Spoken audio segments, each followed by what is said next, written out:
Thanks, Harry. We are following up this morning on the Patmos Library in Jamestown Township. It opens today after being closed for a couple of weeks. And as we previously reported, the library had to close its doors earlier this month because of staffing shortages after some of its employees resigned. We've got Andy Curtis live this morning at the library.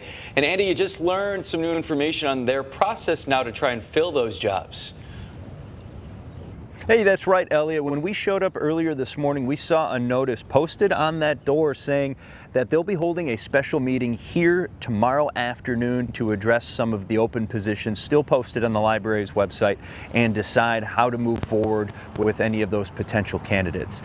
Doors are set to open after almost 3 weeks here this morning at 10 o'clock. And it's been quite the journey getting to this point. So how did we get here? To take a look at that, we're going to have to take a look back at the beginning of this month. And at the beginning of May, we reported that the library was forced to close its doors after 5 employees resigned. We caught up with these employees who told us they felt limited by the library's board in doing the jobs that they were hired to do. Here's a clip from that interview.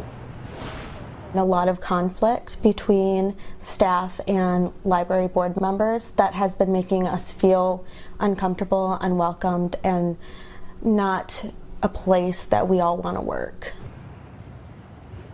Now, after that interview on May 12th, the Library Board of Trustees held their monthly meeting and discussed rebuilding their team and reopening their doors. That meeting drew a mixed crowd, some in support of the staffers that quit, but a majority in support of the board. You don't like where you work, get another job. It's real simple. We have always been and continue to be committed to ensuring a safe, respectful, and professional work environment for both our employees and the public we serve. And this isn't the only time the library has made headlines. You might remember that the library is pretty familiar with Spotlight, including National Spotlight, getting attention previously for tension over books featuring LGBTQ+ topics and potential closure because of a lack of funding. It took 3 millage votes for funding to finally be renewed. That was passed in November of 2023 and will be up again next year.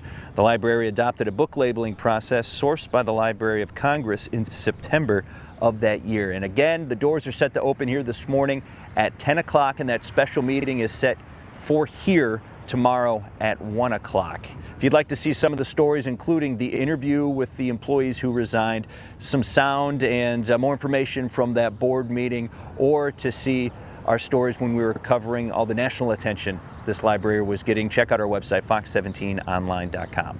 Reporting from Jamestown.